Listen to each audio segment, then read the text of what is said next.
I'm not, that's off, huh? That's off. Good evening, everyone. Very well welcome to everyone. I think we got, what did you say, close on 750 people. Great to have all of you. I'd say roughly half are Hatfield people, maybe a little bit more. And a very warm welcome to all our guests here tonight. I can't welcome everyone that's here, but I do want to welcome Martina Bina, who's the Volkswagen Managing Director of Volkswagen Group Africa. Martina, flown up specially from Kariga, Uitenhage, where she's based, and please can we give her a round of applause. Delighted to have you.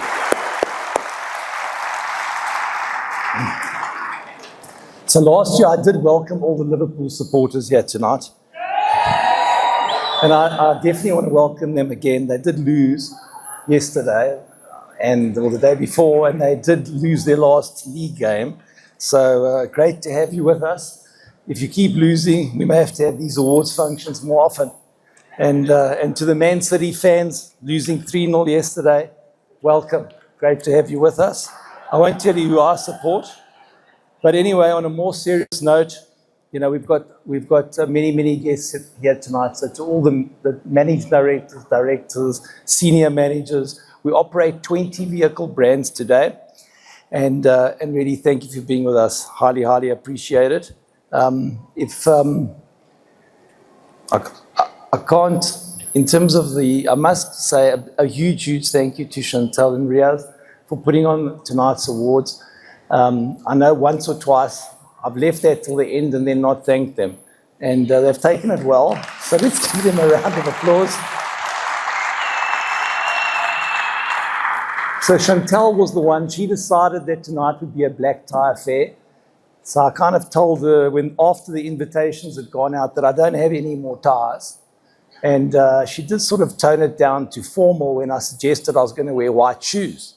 But nonetheless, thanks Chantal, and I know to you and your team, to Jason, Carissa, Nadia, and the team, I know you've been working here late at night for the last couple of days, and thank you and well done. Thanks very much. Give her a round of applause. And to Riaz. Riaz is known to be a bit of a stand-up comedian. I'm serious. He kind of practices that on a serious level. So he's known to have a bit of a go at me. But here and there, but I put him in his place, I'll tell you about that. But anyway, so Riaz, he took sick in January, and then when I did see him towards the end of January, he looked fine. So I wasn't sure if he just decided to take the month off, or what he was thinking, or he didn't want to do tonight, or whatever, but he looked great. But Riaz, great that you're well, and that you're with us, and you were telling me how much pain you went through, but I don't know if I believe any of it. And you know, he always used to have a bit of a go, like he said, but he stopped that when I suggested that Chris Beekers was considering buying the Nissan multi-franchise with Peugeot dealership in Tabazimbi, and that could be a really good spot for Riaz with his family for the future. So we've got him under control. You can chirp the rest. Anyway, a special word of welcome to our banking partners who we have with us. We're sitting with a couple, and great to have you. And there's many of them have sponsored or helped contribute towards tonight's cost, which is material, and we thank you for that. We do also have some fleet customers here with us tonight for the first time, and a warm welcome to you. And I must welcome my co-partners, co-shareholders, I should say, Joan Khomotso and Timunye, sitting at our table over here. Let's give them a round of applause. And I don't know if you're aware, but Joe is the chairperson of Cell C, and they listed quite recently, and their first set of results came out a week or two ago, and they did extremely well. So Joe, congratulations to you. And to our staff, I mean, the awards is really all about you, and we've got, what did we say, 340 winners, hopefully we 412, hopefully we through 312. Anyway, but I did see a video clip about a couple of weeks ago, and the video clip was of Nati Ncangasi. He's not Khoza, I can assure you, but so Nati Ncangasi was the gentleman who came up here and did a bit of a dance for us.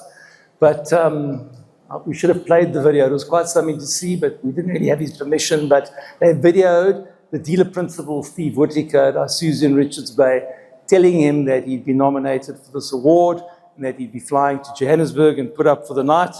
And he literally jumped into the dealer principal's arms. He was carrying him. He literally jumped into his arms. It was actually quite something to see. And it did hit home, you know, it gives you an idea as to how much these awards do mean to the staff.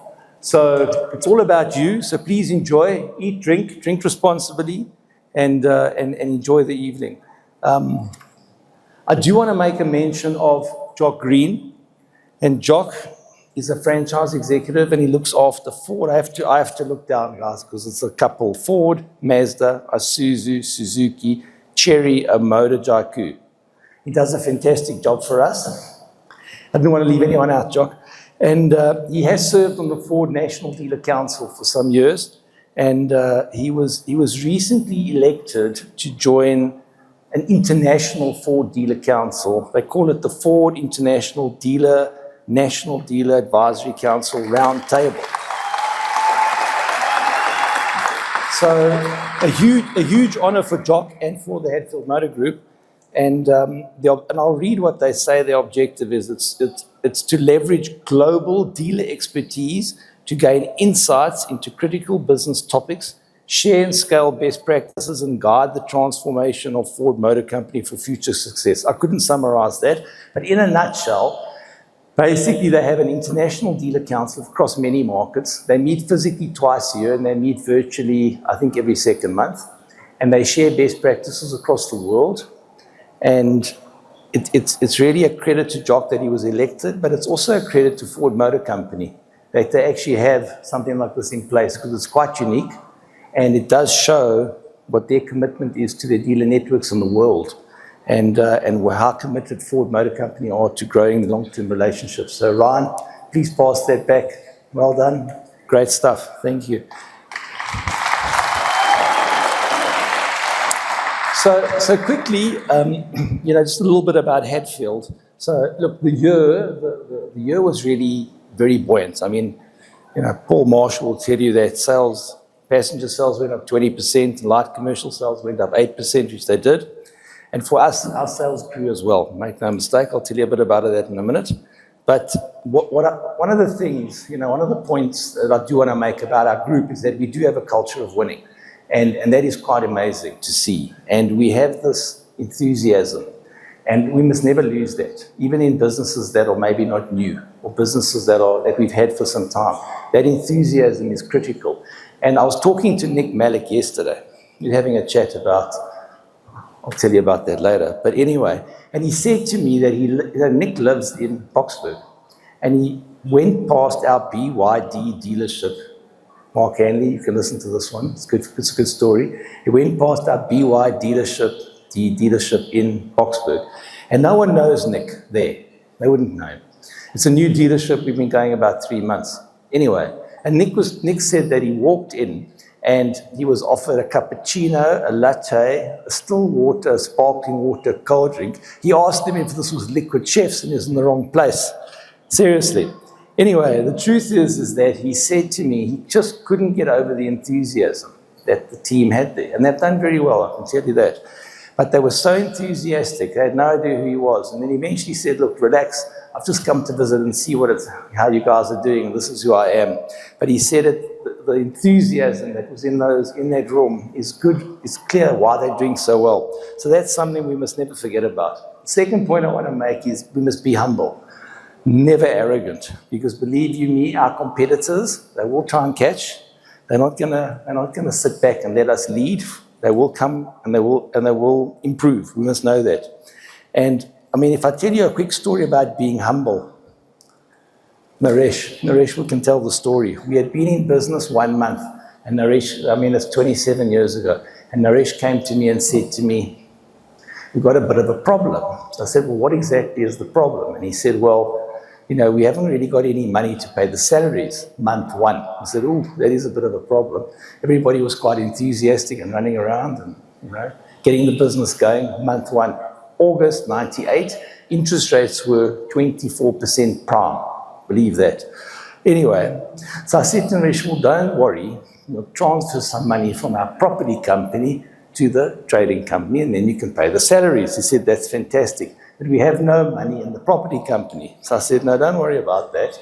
We will issue a check, which we did, and we had automatic clearances on checks, which we'd arranged, and we paid the money. And he paid the salaries. Everyone was happy, and we went to month 2. Needless to say, the next day, I got a phone call from, talking about being humble this is, I got a phone call from the bank manager, which is how things worked back then. Banks weren't centralized, there were branches. The bank manager was a chap by the name of Johan Wust, and I think he called me, it must have been a Tuesday. He said, Brad, I've got a bit of a problem, head office on my case, you're overdrawn by 200,000 Rand. I said, Johan, don't stress, we will sort it out by Friday. He said, okay, that's cool. I will let head office know, and I'm sure they'll be fine. I said, thanks very much. Well, I got to work on Friday. I told the reception that I'm not taking any calls, and I switched my phone off. Because needless to say, we hadn't sorted it out. So Mr. Johan Wust, fantastic guy, he did call and asked for me, and the receptionist said he's not in. At that point, he got my esteemed colleague, who's been with me for 27 years, Naresh Babalal, our Chief Financial Officer. Anyway, he said to Naresh, listen, Naresh, Brad said he'd sort it out by Friday, and it's Friday, and he hasn't sorted it out. And Naresh Babalal's response was classic. He said, Johan, Brad did say he would sort it out by Friday, but he meant next Friday. True story. Anyway, more than that, I'm not going to repeat what Chris has said, because some of it, there is a bit of crossover, so I'm not going to bore you, but one other point I do want to make is that we're an equal opportunity company. I think it's part of our success. Race, religion, gender, sexuality, not relevant in our world. Doesn't matter. Performance, that's what counts. Best person for the job. And that's the brief to our head of HR on my left here, who does a great job in managing our recruitment. And we have built a very powerful team. Chris did mention how grateful we are to our OEMs. We're not looking for any more OEM partners. We have what we want. Not looking for any more. But we are looking to grow a little bit here and there. And really, we must always be in sync with our OEM partners, because ultimately they have their objectives. And if we're going to have the best relationships going forward with our OEM partners, we have to be in sync with them. Sometimes that can be challenging. I get that, but we have to work around that. And that's always been our way. And it's quite the same for our bank partners. We have to as well deliver on our promises to them. I've got one of them coming to see me tomorrow morning on a Friday. Hopefully it's good news, but anyway, we'll see. And then the last point I want to make about who we are, and Chris has referred to it, and I must maybe re-emphasize, we are rated #1 in service. That is who we are. That's our DNA. And we have to, at all times, never forget that. It's critical. I think we service something like 140,000 different customers a year in our group. It's quite a lot. And if you're delivering fantastic service, the word of mouth is powerful in the extreme, and our competitors can't match that. So we have to deliver exceptional service all the time. A little bit about Hatfield quickly. We've got 20 brands, like I said. That includes some of these beautiful bikes that you see here. I'm going home on that one tonight. Kidding. I've never driven a bike in my life. But anyway, we've got 60 franchises with 8 more coming in the next couple of months, so 68. We generally own most of our properties. We do fund some of them. We fund some of them. We own a lot of them. But we also do lease properties. And if I give you a sense of what we achieved last year, our going rate in terms of sales is about 32,000 vehicles per annum. That isn't what we achieved last year, but if you take the last 3 months, multiply that by 4, it's about 32,000 cars. We do think we can get that closer to 40,000 cars. Chris, no pressure, Chris. Don't open too many more dealerships, but within 2 years, that's what our objective is. Right now, our split is about 65-35 new used. And that does present an opportunity on use, because we should get closer to 50-50. Our labour sales, like I mentioned, we service 850 cars a day. It's quite a lot. It's 18,000 cars a month. And I think it's over 200,000 vehicles a year. So it's quite a chunk of... And I can honestly say that the number of customers that want to talk to me, there are some. I can't tell you there aren't any. There are some, but it's maybe 3 or 4 a year. So I think that is quite commendable to our service colleagues and parts colleagues, and also to our sales, also to the sales, new and used, and our management team. Exceptional. Our parts sales runs at about 110 million a month of sales, and that's about 1.3 billion a year of parts sales. So it is a big business. And our head count sits at about 1,800, but we are looking at opening a new Suzuki business in Sandton. I think it opens in next month. And then we are also opening in Waterfall, across the road from Mall of Africa. We're very proud to open a new Cherry business, and Omoda Jaiku in Lepas is opening. So we will need more people, and our head count, Izan tells me, will be closer to 2,000.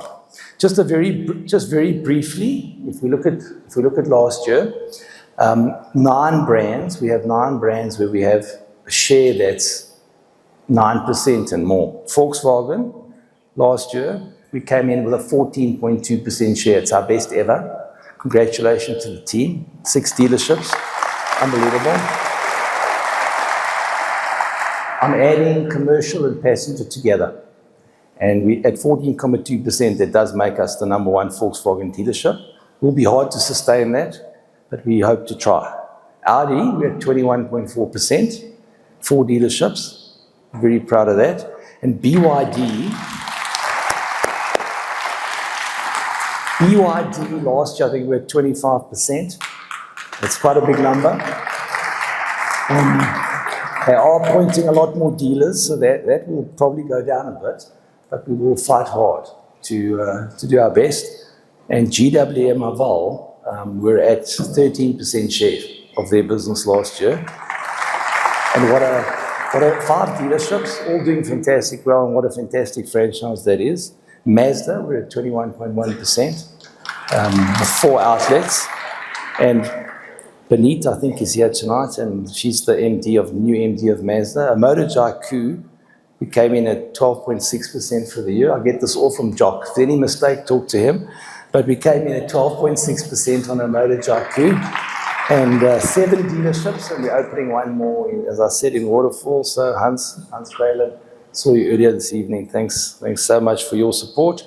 And MG, that's a brand that's running at about 11%, and I think we can do a bit better there, to be honest. And then Ford, which is it'd be a fantastic franchise for us and a highly profitable business for us. And we're not at 9, we're at 8.8, and we're very proud of that, because I think when we took over the Fury business a couple of years back, we had 6%. So very happy with the same dealerships to be closer to 9, and we'll certainly look to do a bit better with that as we go. And then the other brands, I mean, Jutour's up to 6%. That's done terrifically well in this market.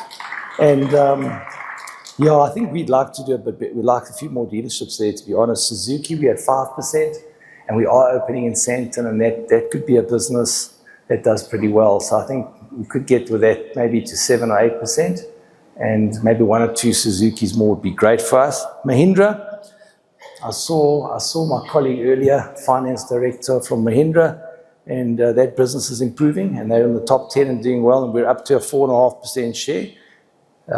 Definitely think we can grow that. Isuzu, we've only got the 2, we're at 3%, and Honda, we've only got the 1, we're at 2%, and Cherry is small, we only have 1 dealership. They love us with that dealer in Silver Lakes. Christelle does a great job for them, and well, for us, I should say, and them.